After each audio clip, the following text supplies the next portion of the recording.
So good evening all. Am I audible to you? Can you hear me?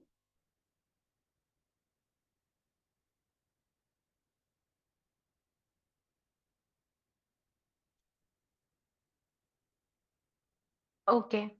So today we are going to start the a new chapter. It is the second chapter of our second year class. Okay, it is inverse trigonometry functions. Okay, so before starting our new chapter, I want to know that whether you know the basic knowledge that are required to move on to a new topic, right? So, have you all heard about trigonometry? Yes, isn't it? Everybody. Okay. So everybody know what is a trigonometry. You have studied it in 10th standard. It is related to measuring the sides of triangle. That is known as trigonometry. And we have already studied the standard values of trigonometry also. Right. And when you reach in +1, you studied about different trigonometric functions. Can you say some of the trigonometric functions? Can you name the trigonometric functions? It is sin x, sin, cos, tan, cot, then cosec, sec are all examples for different trigonometric functions. And we have studied different formulas related to these functions in plus one. That is in the first year. Now we are moving on to a next level that is known as inverse trigonometric functions. Since in the first chapter you have studied about invertible functions, right? In relations and functions, you have the last section, invertible function. So when can you say that a function is invertible? When can you say that a function is invertible? Can anyone reply?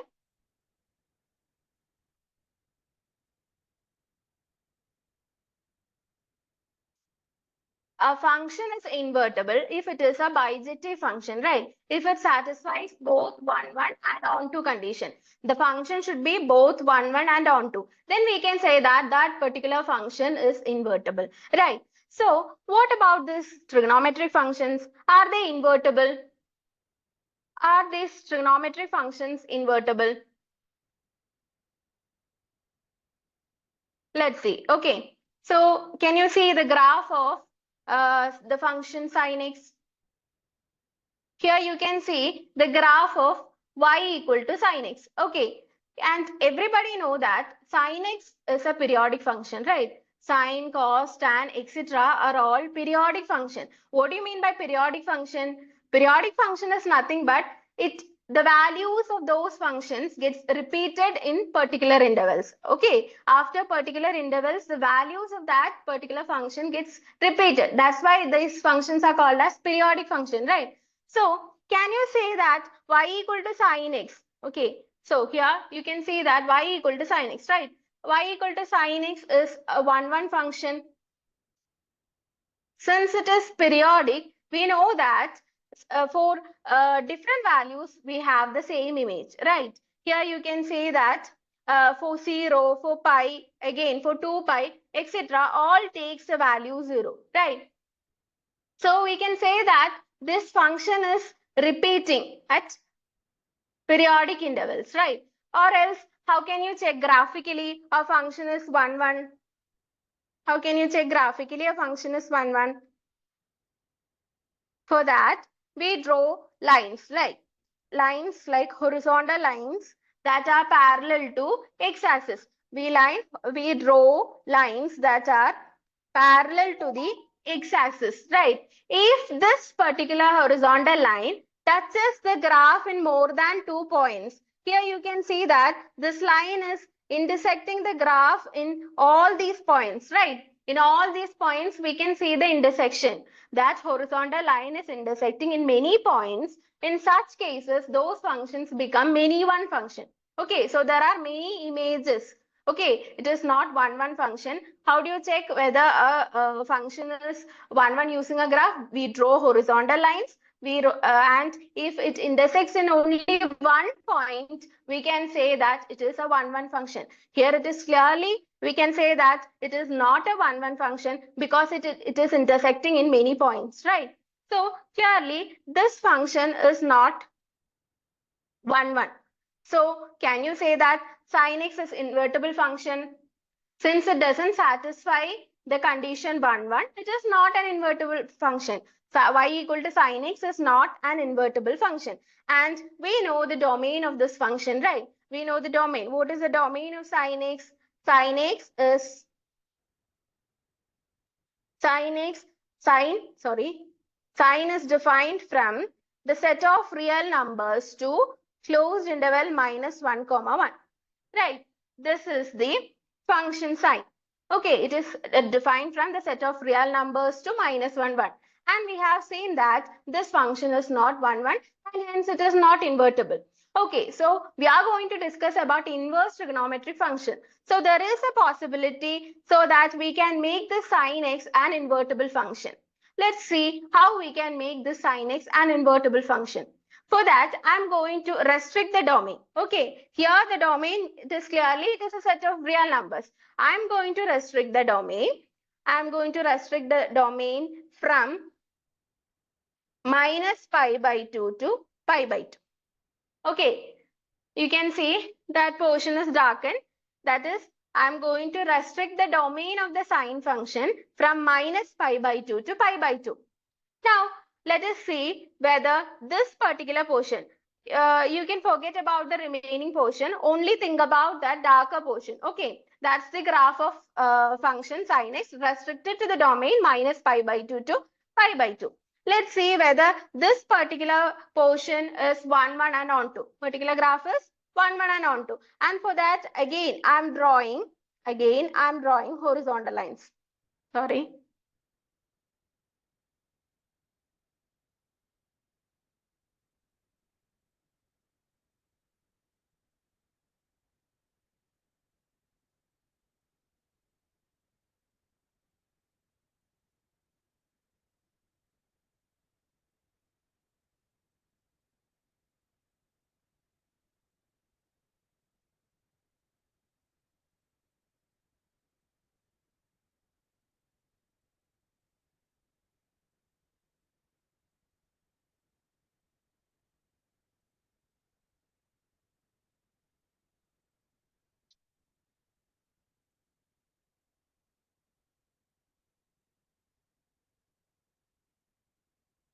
Okay, so I am going to draw horizontal lines. Okay, you can say horizontal lines that are parallel to x-axis. Is this horizontal line touching the graph in many points or in one point? This particular horizontal line, is touching the graph in only one point, right? Here you can see the point of intersection only in one point. Similarly, the horizontal line that I have drawn below also touches only in one point here, which means the horizontal lines that are parallel to x-axis touches the graph in only one point, which implies that the function is 1, 1. Okay, it has only one image, right? 1, 1 means the function should, all the values, the distinct elements in the domain should have distinct images, right? So this implies that it has only one image, it has unique image. So this graph has become 1, 1. Now we can say that y equal to sin x restricted to the domain minus pi by 2 to pi by 2 is invertible. Okay, when we restrict the sine graph into minus pi by 2 to pi by 2, the graph became invertible. So sine was defined from closed interval minus pi by 2 to pi by 2, and it takes the values minus 1 comma 1, right? It takes the values minus 1 comma 1. So this particular function is invertible. Invertible means if a function f from a to b is invertible means how can you write f inverse? F inverse is defined from b to a, right? A function f from a to b invertible means we can write f inverse as defined from b to a. Similarly, how can you write sine inverse here? You can write sine inverse that is defined from minus 1 comma 1 closed interval minus 1 comma 1 to closed interval minus pi by 2 comma pi by 2. Okay, minus pi by 2, comma pi by 2. Now you might have a doubt that whether there is any other branch that we can make the sine function invertible, right? Here I have taken only this portion, right? Here, in the first case, I have considered only this portion, right? Similarly, if you consider this portion, that is from pi by 2 to 3 pi by 2. Okay, it is from pi by 2 to 3 pi by 2. Again, we got another domain, in which the sine function is invertible, right? Here also, if you check in a similar way, if you draw horizontal lines, you get only one point of intersection. So it will become on 1, 1 in that particular interval. So we can make sine invertible in that particular interval. Similarly, in the left side also, if I take this particular portion, that is from minus pi by 2 to minus 3 pi by 2, then also what will become the graph, the sine function will become invertible. Okay, so there are different branches of sine functions in which the graph become or the function becomes invertible.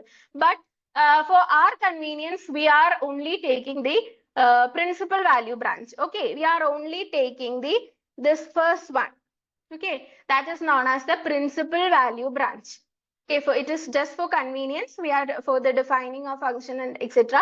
We are taking only one portion. That's why I wrote sine inverse from minus closed interval minus 1, 1 comma 1 to closed interval minus pi by 2 comma pi by 2. Have you all clear about this topic? Have you all understood the domain and range of sine inverse?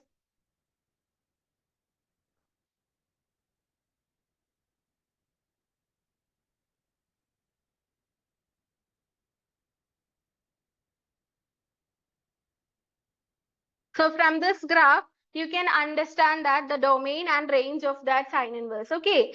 From this graph, what is the domain of this function? Domain means the x values. Here you can see that the x and y axis got interchanged, right? This is a function of graph of sine inverse function. So x and y got interchanged. Here you can see the domain is the set of x values. It varies from minus 1 to 1. Okay, the domain is set of closed interval minus 1 comma 1, and you can see that only this portion, consider only this portion.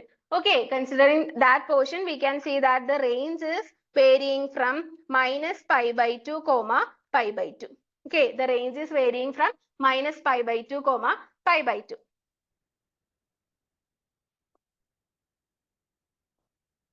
Now consider the function graph of cos x. Graph of the function cos x. Okay, this is also periodic, and clearly from the graph you can see that it is not 1, 1, because if you draw horizontal lines like this, it is intersecting in many points, so it is not 1, 1. So in order to make it 1, 1, what we will do, so as followed in the previous case itself, what we will do, we should restrict the domain. We should restrict the domain into particular intervals. So here I am going to take the interval 0 to pi. Okay, I am going to take the interval 0 to pi. In that case, you can say that if you draw horizontal lines, considering only that portion, if you draw horizontal lines, it is intersecting in only one point, right? So it becomes 1, 1 in that particular portion. In closed interval 0 pi, the function cos x became 1, 1. So what we can say? We can say that the function is invertible, right? So the function is invertible. So we can say the graph of cos inverse x. Okay. So this is the graph of cos inverse x. Now you can say the domain as well as the range of this particular function, that is cos inverse. Okay. Cos inverse is defined from, you can say, the set of x values.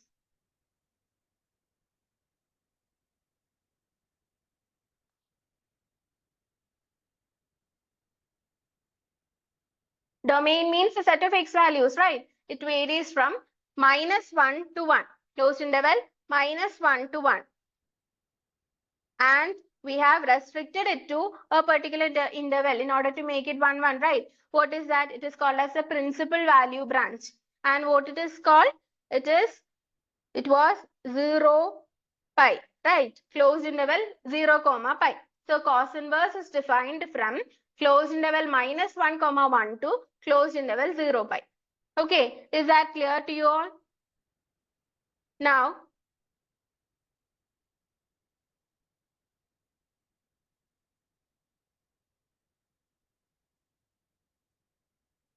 I'm moving on to the next graph. Okay, so we have studied about the principal value branch of sine inverse x as well as cos inverse x. And now we are going to learn about tan x. Okay, here also you can say that tan x is not 1, 1. Since if you draw horizontal lines like this, it is cutting in too many points. So it is not 1, 1. It is a many one function. So here also, in order to make it a many one function, we are restricting the domain. Okay, we are restricting the domain into, suppose I'll take the interval minus pi by 2 to pi by 2. Okay, I'm taking that portion from minus pi by 2 to pi by 2. You know that in odd multiples of pi by 2, this tan is not defined, right? So that's why that dotted lines are given. It represents the infinite lines. Okay. So here I'm taking the interval minus pi by 2 to pi by 2. Considering only that portion, if you draw horizontal lines, you can say that it has only one point of intersection, right? If you consider any horizontal line, you can see only one point of intersection. So we can say that that portion of the graph that we restricted the domain now became a 1, 1 function, right? So now we can say that tan x is also invertible in that particular function. If you consider, similarly, if you consider the other portions also, like this. Okay, if you take this portion also, in that particular interval, tan will become invertible. So for our convenience, we are talking about the principal value branch of each function. So here the tan x, the principal value branch of tan x. Okay, so this is tan inverse graph. So we have restricted the graph from minus pi by 2 to pi by 2. So can you say the domain as well as the range of this particular function tan inverse x? Tan inverse is defined from where to where? In order to check the domain, we check the x values, right? We check the x values. It is taking all the values, right? It is taking all the values. So we can define it from R to from where we restricted the domain, right? We restricted the domain of tan x in order to obtain tan inverse x. So what will be the range of that particular function? Yes, it will be minus pi by 2, comma pi by 2. Open interval minus pi by 2, comma pi by 2. Okay. Why it is open interval? Because in minus pi by 2 and pi by 2, the function is not defined. So in between those minus pi by 2 and pi by 2, we can define tan inverse x. Okay. So that is minus pi by 2, open interval minus pi by 2, comma pi by 2 is the principal value branch of tan inverse x. Okay. So next function is cot x.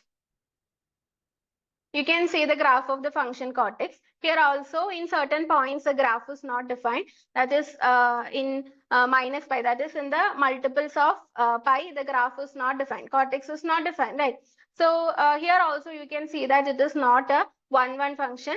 Since it is intersecting in many points, we obtain it is a many one function. So in order to make it 1, 1, we are again restricting the domain. So I am choosing this portion, okay, from 0 to pi. Okay, I'm taking this portion. So considering only that portion, if you draw horizontal line, you can see that it is only one point of intersection. So it becomes 1, 1 function. So in that way, if you take this portion also, you can make cot as an invertible function. Okay, so since we are talking about only the principal value branch, we can define cot inverse as cot inverse is defined from the set of, here you can see that the domain is a set of x elements, right? So here it is taking all the real values. It is taking all the real values. So it is defined from R to R2. We have restricted, right? We have restricted it to 0 to pi, right? Open interval 0, comma pi. Okay, so we have understood the principal value branch of cot inverse also. What is the principal value branch? It is nothing but 0 pi. Okay. Now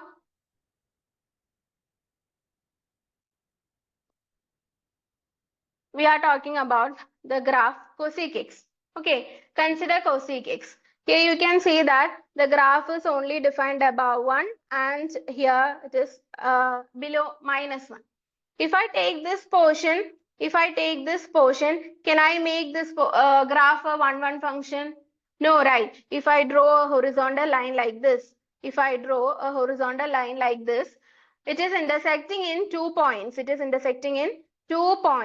Right? So it is not a many one function. So what will I do? I have to choose some other interval in order to make it invertible. So here I'm going to take this portion. Okay. I'm going to take this portion that is from minus pi by 2 to 0 and then here that is from 0 to pi by 2, isn't it? At 0 the function is not defined since cosec x can be written as 1 by sine x, right? 1 by sine 0. 1 by sine 0 is that defined? Sine value of sine 0 is 0. So 1 by 0 is not defined. So at point 0, we cannot find any value. So we have to eliminate that point. Okay, eliminate that point. So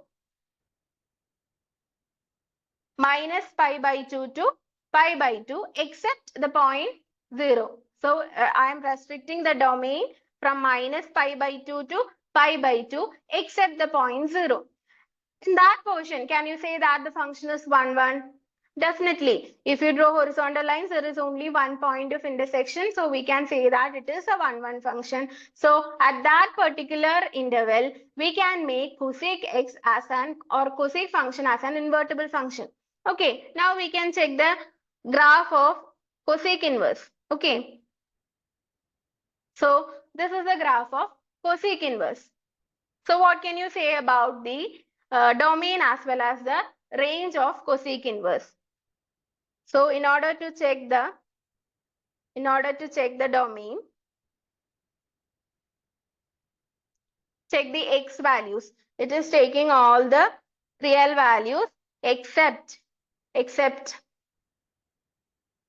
here you can see that there is a break in between these portions, right? In between -1 and 1, can you see any portion of the graph? There is no image, right? In between -1 and 1, there is no image in the graph. So we can say that the domain is restricted, right?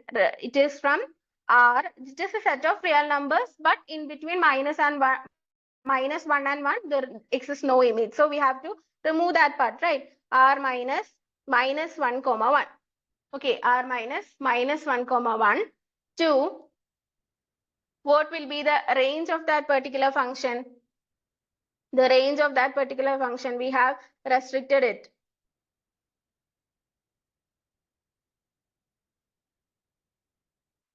Here you can see the restriction, right?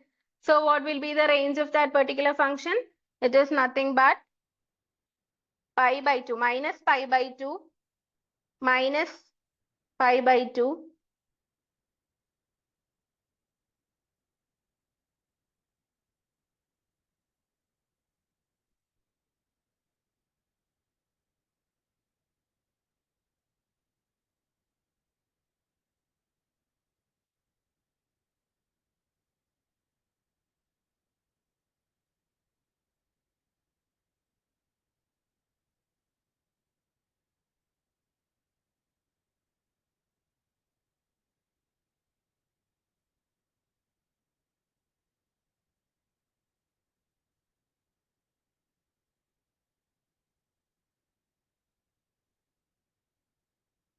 Is that visible?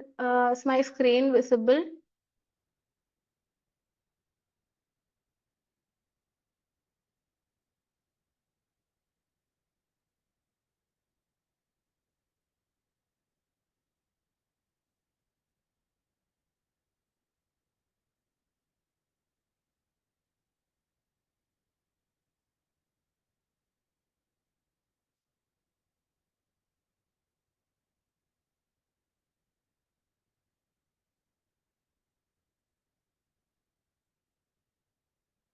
Okay, so cosec inverse is defined from r minus open interval minus 1 comma 1 to closed interval minus pi by 2 comma pi by 2 minus set 0. Okay, so this is the principal value branch of the function cosec inverse. Now we are moving on to the next function, that is nothing but the last function, that is sec x. Right, here also you can see that in minus 1 1 there is the function is not defined in between minus 1 and 1. Okay, so here above 1 and below minus 1 is the graph, and here also you can see that this function is a many one function. Now we want to make it a 1 1 function. For that we have to restrict the interval, right? We have to restrict the interval. For that I'm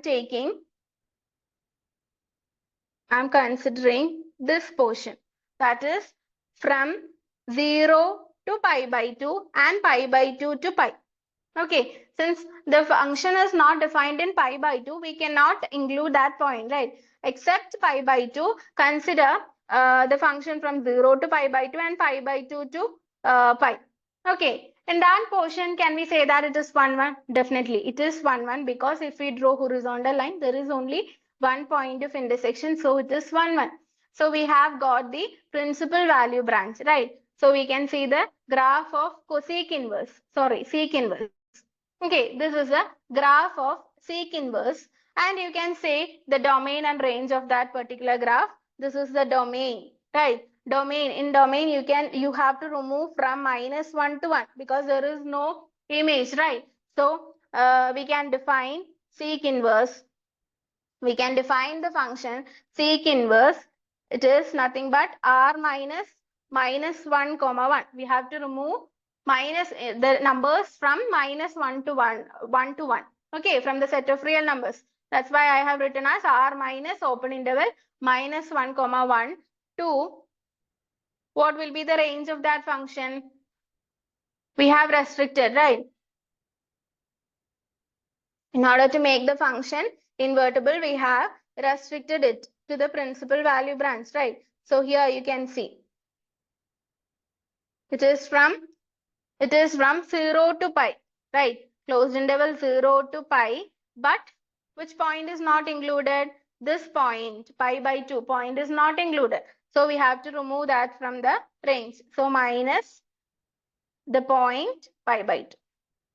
Set pi by 2. Okay, sec inverse is defined from r minus open interval minus 1 comma 1 to closed interval 0 pi minus set pi by 2. So this is the principal value branch of sec inverse. The graph is not important actually, but instead of by hearting the domain as well as the range of inverse function, it is better that you understand the concept. Okay, that's why I explained it in detail. So the main points that I discussed is given as a table here. Okay, that is the domain as well as the range of our inverse trigonometric function. Okay, this table is very important. You have to study. All the problems are based on this. So you have to know the principal value branch of each of the inverse trigonometric function. So once again, I will say sine inverse is defined from, okay, sine inverse is defined from closed interval minus 1 comma 1 to closed interval minus pi by 2 comma pi by 2. Again, cos inverse is defined from closed interval minus 1 comma 1 to closed interval 0 pi. Then cosec inverse is defined from r minus open interval minus 1 comma 1 to closed interval minus pi by 2 comma pi by 2 minus singleton 0. Then sec inverse is also r minus minus 1 1 to closed interval 0 pi minus set pi by 2.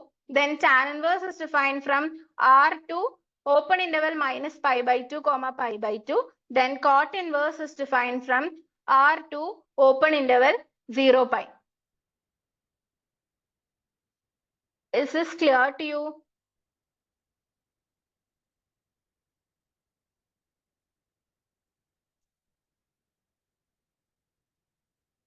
So are you clear with the principal value branches of different inverse trigonometric functions?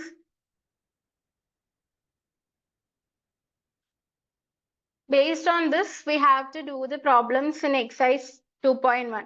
Okay.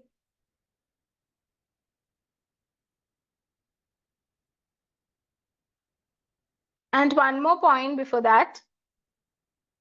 You should not be confused with sine inverse x and sine x the whole inverse. Okay. In some cases, we write 1 by x square. We write 1 by x square as x raised to minus 2. Okay. Similarly, you can write this sine inverse x is not equal to 1 by sine x. Okay. Sine inverse x and 1 by sine x are not equal. Instead, we can say that sine x the whole inverse. Sine x the whole inverse is equal to 1 by sine x. Okay, you should not be confused with sine x the whole inverse and sine inverse x. Sine inverse x is a inverse trigonometric function. This is our trigonometric function itself but raised to minus 1. So we can write it as 1 by sine x. Okay. So here you can see a third point, the value of an inverse trigonometric function which lies in the range of principal branch is called the principal value of that inverse trigonometric function. Okay, what do you mean by the principal value? It is nothing but the value of the inverse trigonometric function in their corresponding principal branch. Okay, the value of inverse trigonometric function in their corresponding principal branch is called as the principal value. Okay, now I'm going to do some problems related to this.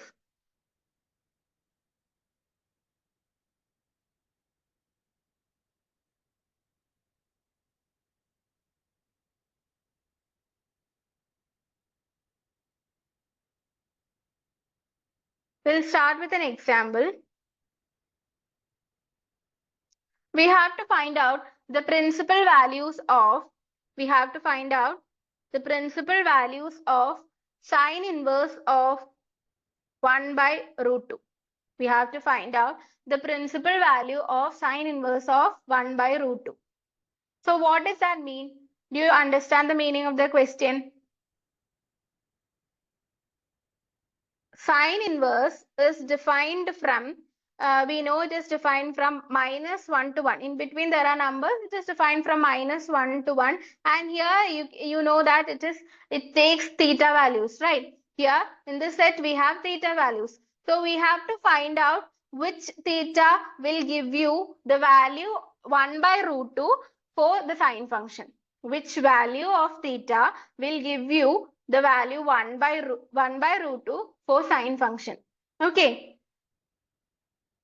Which value of theta will give you the value 1 by root 2? Have you understood the meaning of the question? So I'm going to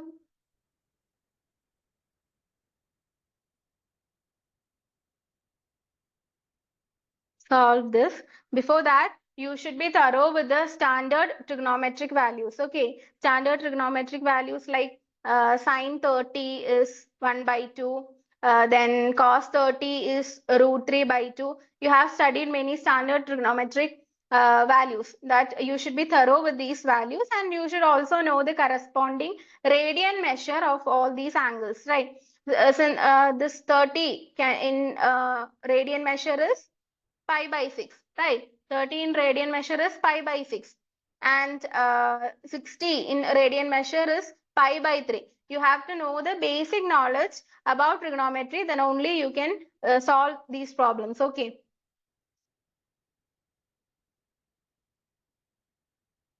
Here we have to find out sine inverse of 1 by root 2. That is, we have to find out the value of theta for which the sine takes 1 by root 2. Sine takes the value 1 by root 2. Okay. So for that,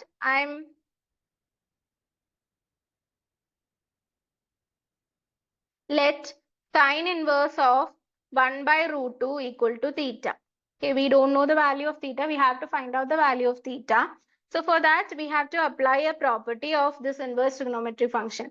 Okay, if sine inverse of x is equal to y, we can write x as sine y. Okay, if sine inverse of x is equal to y, we can write x as sine y. Is that clear to you? This is proved by using a property in the next section. So you just study like this, sine inverse of x is equal to y, then x is equal to sine y. Similarly, here I have written sine inverse of 1 by root 2 is theta. So how can you rewrite this? We can rewrite this as 1 by root 2 is equal to sine theta. Right? We can write it as 1 by root 2 as sine theta. And which value of sine give you 1 by root 2? Which value of theta for the function sine will give you 1 by root 2? Sine 45, right? Sine 45 is 1 by root 2. So sine 45 we can write it as sine pi by 4. Since the radian measure corresponding to 45 is pi by 4, we can write it as pi by 4. So sine pi by 4 is 1 by root 2. Okay, so here I am replacing 1 by root 2 with sine pi by 4. So sine pi by 4 is equal to sine theta. Which means from this, what can you say about the value of theta? Theta is equal to pi by 4. Theta is nothing but it is pi by 4. If sine inverse is 1 by root 2, we got that theta is equal to pi by 4. We can finish it here because we have to check whether this particular theta lies in the principal value branch of sine inverse. Okay, we have to check whether this particular theta lies in the principal value branch of sine inverse. So we have to know about the principal value of sine inverse. So what was the principal value branch? What was the principal value branch of sine inverse? It was closed interval minus pi by 2, comma pi by 2. Right. That is, it varies between minus 90 and plus 90. Right. This is pi by 4. Pi by 4 means 45. 45 lies in between these. Right. Minus pi by 2 and pi by 2. 45 degree or theta is equal to pi by 4 lies in between closed interval minus pi by 2 comma pi by 2, isn't it? So we got that this particular theta lies in the principal value branch of sine inverse. I'm sorry, it is pi by 2. We got that this particular value lies in between the principal value branch, that is minus pi by 2 of sine inverse. Okay, now we can say that this is the principal, since this value lies in between this, that is the principal value branch. We can say that pi by 4 is the principal value of sine inverse of 1 by root 2. So we have got that sine inverse of 1 by root 2 is equal to pi by 4. Here we have let that sine inverse of 1 by root 2 is theta, and now here we have got theta is equal to pi by 4. On comparing these two equations, we get that sine inverse of 1 by root 2 is equal to pi by 4. Is that clear to you?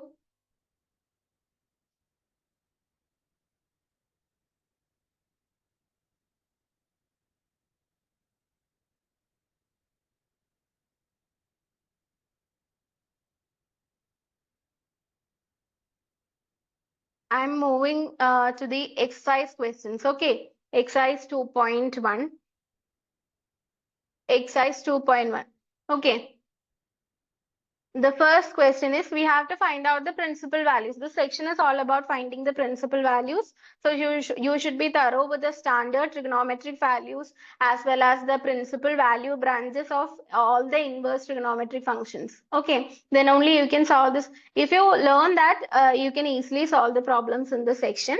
It is very easy. So I'm moving on to the exercise questions.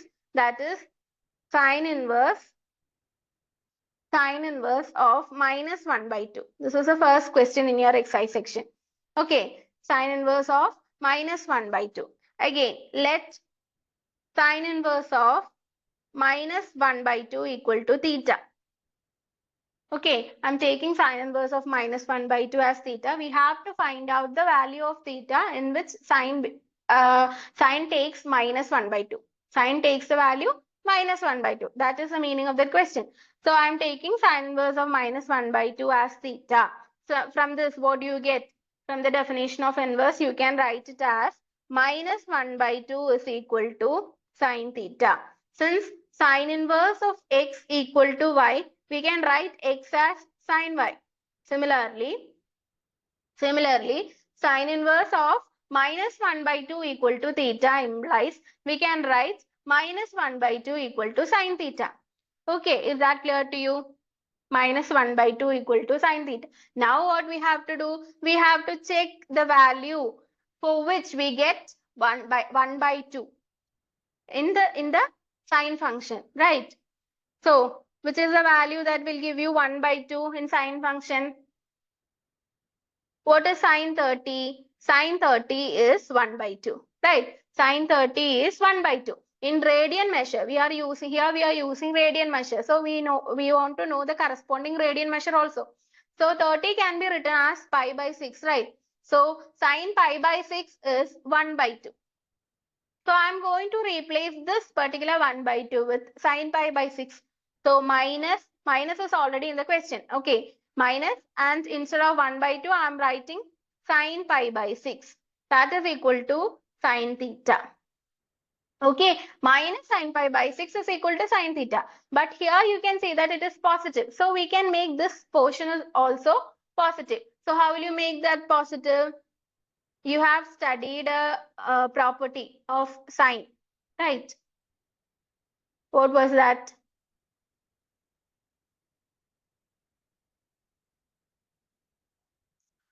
Can we write sine of minus x as minus sine x? This is a property that we studied in the last year. Sine of minus x is nothing but minus sine x. Similarly, in the vice versa also, minus sine x can be written as sine of minus x. That is, this minus can be taken to inside the angle. Okay. So minus sine x can be written as sine of minus x. So here it is minus sine pi by 6. So how will I write this? We can take the minus value, outside minus value, to the angle. So we can write it as sine of minus pi by 6. Okay, sine of minus pi by 6. That is equal to sine theta. Sine of minus pi by 6 is equal to sine theta. This is written using this property. Okay, so what can you say about theta?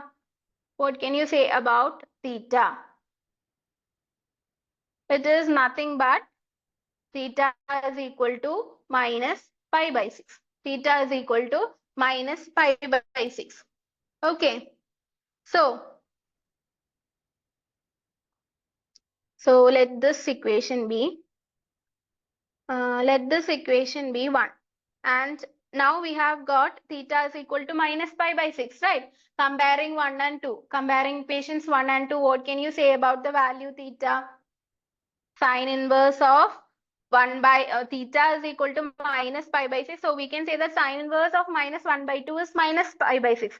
Before that, we have to check whether this particular value of theta lies in the principal value branch. Okay, that's an important part of this question. That is, we have to check whether the particular theta that you have obtained is occurring in between the principal value branch of that particular inverse trigonometric function. Okay, here it is sine inverse. So what is the principal value branch of sine inverse? The principal value branch of sine inverse, it is nothing but closed interval minus pi by 2 comma pi by 2. So this is the principal value branch of sine inverse. Now what we have to do? We have to check the theta that we have obtained lies in this particular branch. Okay, it is minus pi by 6. So what is minus pi by 6 means? It is minus 30, right? Minus 30. Doesn't minus 30 lies in between this portion? This varies from minus 90 to 90. So minus 30 lies in between this branch, right? So what we have obtained, the theta that we have obtained lies in the principal value branch of sine inverse. Okay, theta is equal to minus pi by 6 belongs to the principal value branch of minus sine inverse, that is nothing but closed interval minus pi by 2 comma pi by 2. Okay, so what we can say, we can say that the principal value of minus pi by 2 is nothing but minus pi by 6. The principal value of sine inverse of minus 1 by 2 is nothing but minus pi by 6. Okay. Is that clear to you?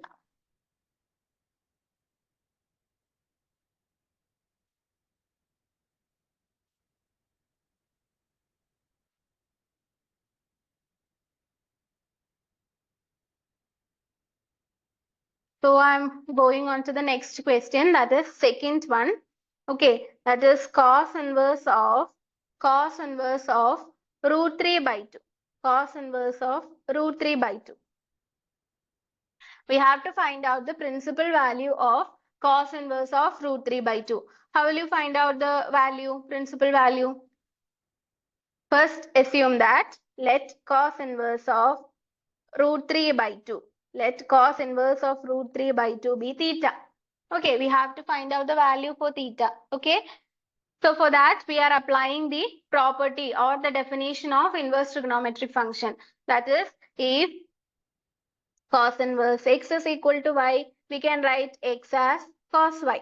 Okay, using this we can write root 3 by 2 as cos theta. Okay, we can write root 3 by 2 as cos theta.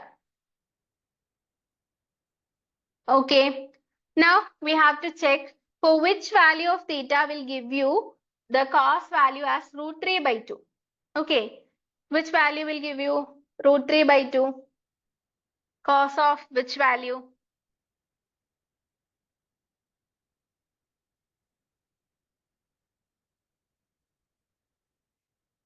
Isn't it pi by 6? Cos 30 is root 3 by 2, right? So cos pi by 6 will give you the value root 3 by 2. Okay, so instead of root 3 by 2, I am replacing it with cos pi by 6.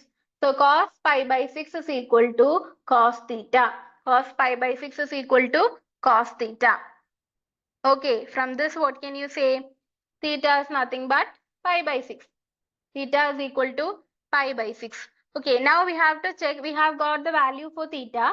Now we have to check whether this particular value of theta lies in the principal value branch of cos inverse. So what is the principal value branch of cos inverse?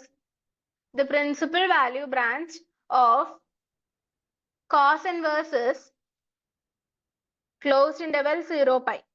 Okay, the principal value branch of cos inverse is closed interval 0 pi.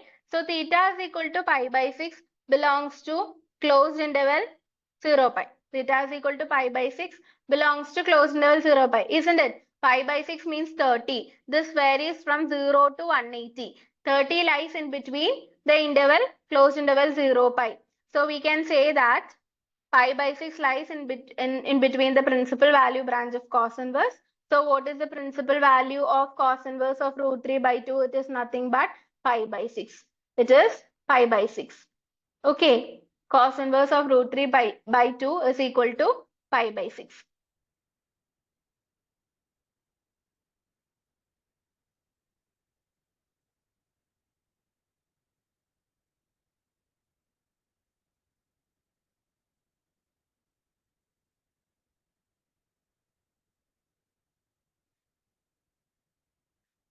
Third question is cosec inverse of 2. Okay. Cosec inverse of 2.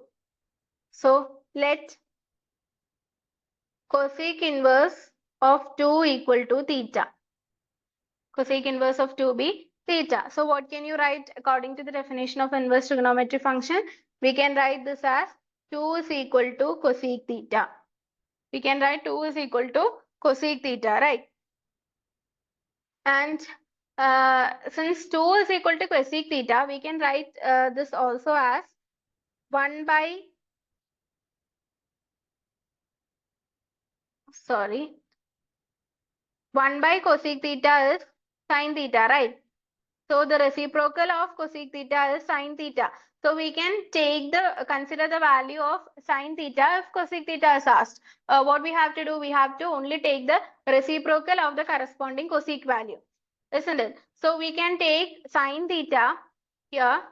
Cosec theta is 2 implies sin theta is 1 by 2, right? The reciprocal of 2 is 1 by 2. So we can write 1 by 2 equal to sin theta. So what value of theta for the function sine will give you 1 by 2? It is nothing but sine pi by 6. Sine pi by 6 is 1 by 2. So I am replacing this 1 by 2 with sine pi by 6. Sine pi by 6 is equal to sine theta. So from this, what do you get? Theta is equal to pi by 6. The value of theta is equal to nothing but pi by 6. Now, can we stop here? No, we have to check whether this particular theta lies in the principal value branch of cosec inverse. Okay, we have to check whether this particular theta lies in the principal value branch of cosec inverse. How will you check that? For that you have to know the principal value branch of cosec inverse, right? What was the principal value branch of cosec inverse? The principal value branch of cosec inverse is nothing but closed interval minus pi by 2 comma pi by 2, and we have removed a point from this that was set 0. Okay, except 0, this is the principal value branch of cosec inverse. Okay, so pi by 6 means 30. Isn't that point lies, angle lies in between these minus pi by 2 and pi by 2? Right, so pi by 6 belongs to this particular principal value branch. From this, we can say that the value of cosec inverse, the principal value of cosec inverse of 2 is nothing but pi by 6. Cosec inverse of 2 is equal to pi by 6.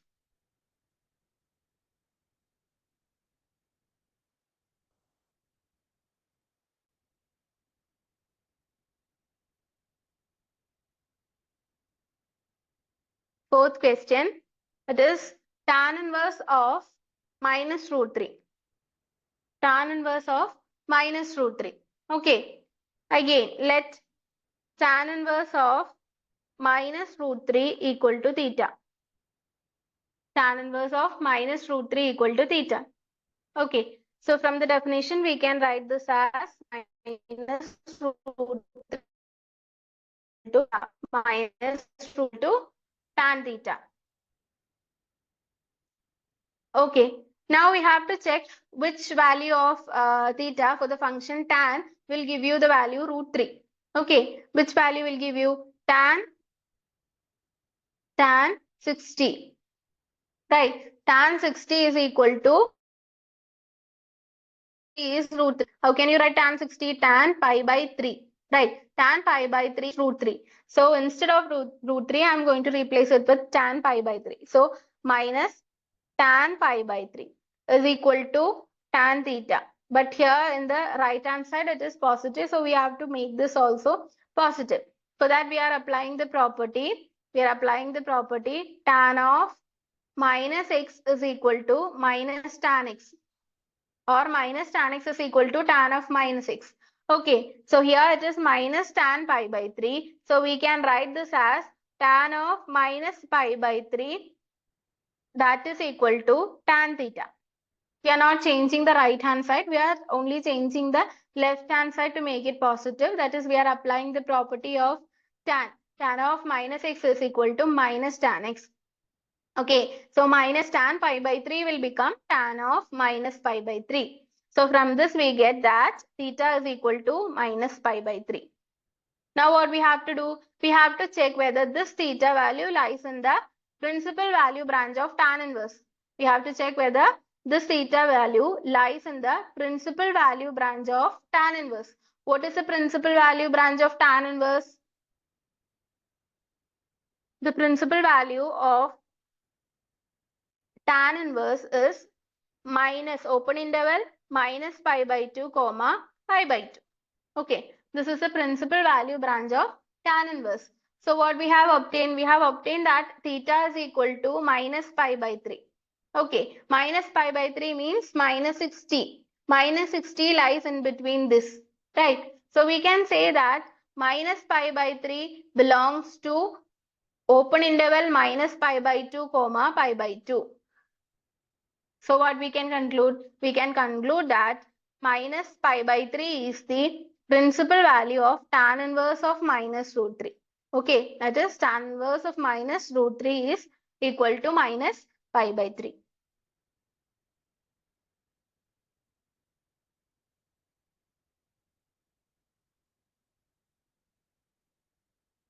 Then we are moving on to the next question, that is cos inverse of minus 1 by 2. Cos inverse of minus 1 by 2. Okay, let cos inverse of minus 1 by 2 equal to theta. Cos inverse of minus 1 by 2 equal to theta. Okay, we have to find out the value for theta. So, according to the definition, we can write this as minus 1 by 2 is equal to cos theta. Now, what we have to do? We have to check for which value of theta will the cos function gives you 1 by 2.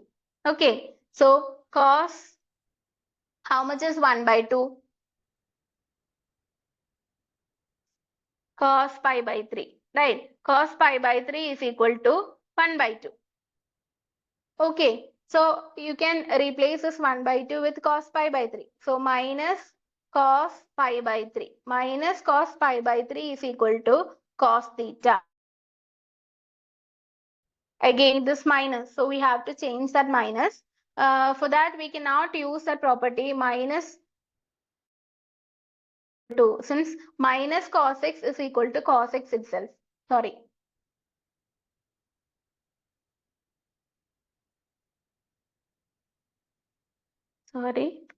It's cos of minus x is cos x. Is cos x itself. Okay, so we cannot use that property to change this. Okay, minus cos of, so we, instead of that, we have to use the reduction formula that we first year. For that, you have to know about the sign of trigonometric functions in the different quadrants. Okay, I'm sure you might know this code, all silver teacups, right? All silver teacups, right? Here, all the trigonometric functions are positive. Here, sine and its reciprocal, cosec, are positive. Here, tan and cot are positive. Here, cos and sec are positive. Okay. So, we have to change this minus cos of pi by 3 to positive. So, for that, we have to check in which quadrant is this cos becoming negative. Okay, we'll start from here. Here every function is positive, and when we reach here, you can see that here sine x and cosec x are only positive, which means cos x is negative, right? So we have got the quadrant in which cos is negative. And what is the angle of the second quadrant? It is nothing but pi minus x, right? Here it is 0, here it is pi by 2, here pi, here is 3 pi by 2. Okay, so what is the angle representation of the second quadrant? We can write it as pi minus x. Okay, here x is pi by 3. So we can write this one as cos of pi minus pi by 3. How did I write this? Because in the second quadrant, cos x is negative. Okay, in the second quadrant, cos x is negative. Here we have given the cos as negative value. So we have converted, since we have to convert it into positive, we are using the reduction formula. So cos of pi minus pi by 3 is similar. It is equal to minus cos pi by 3. Okay, so that is equal to cos theta.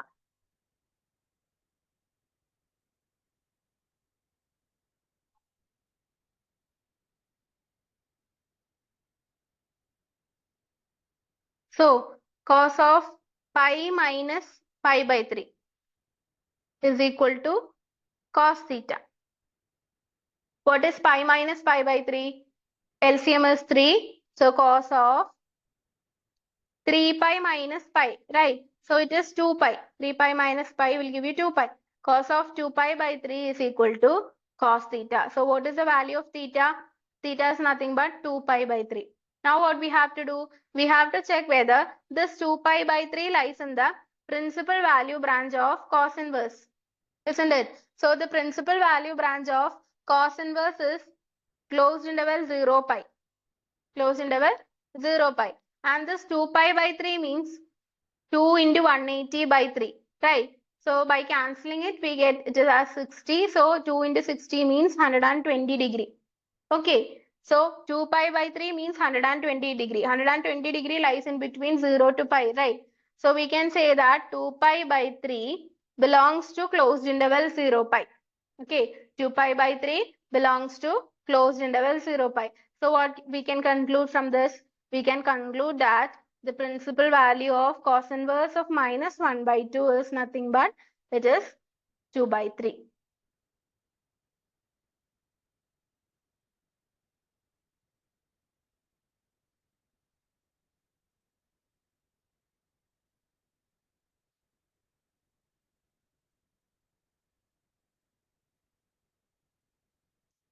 Is that clear to you?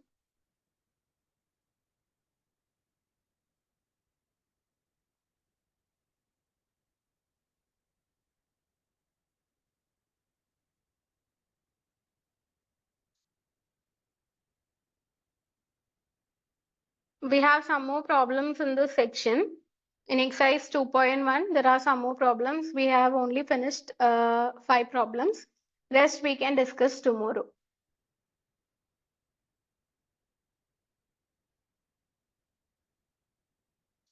Have you all got the idea how to find out the principal value of inverse functions?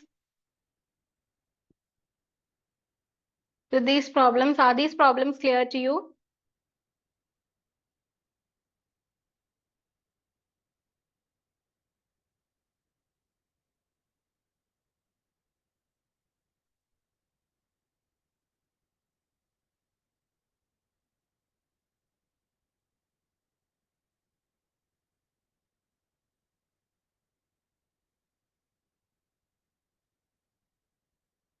Okay, that's all for today. We can continue the rest in the next class. Thank you.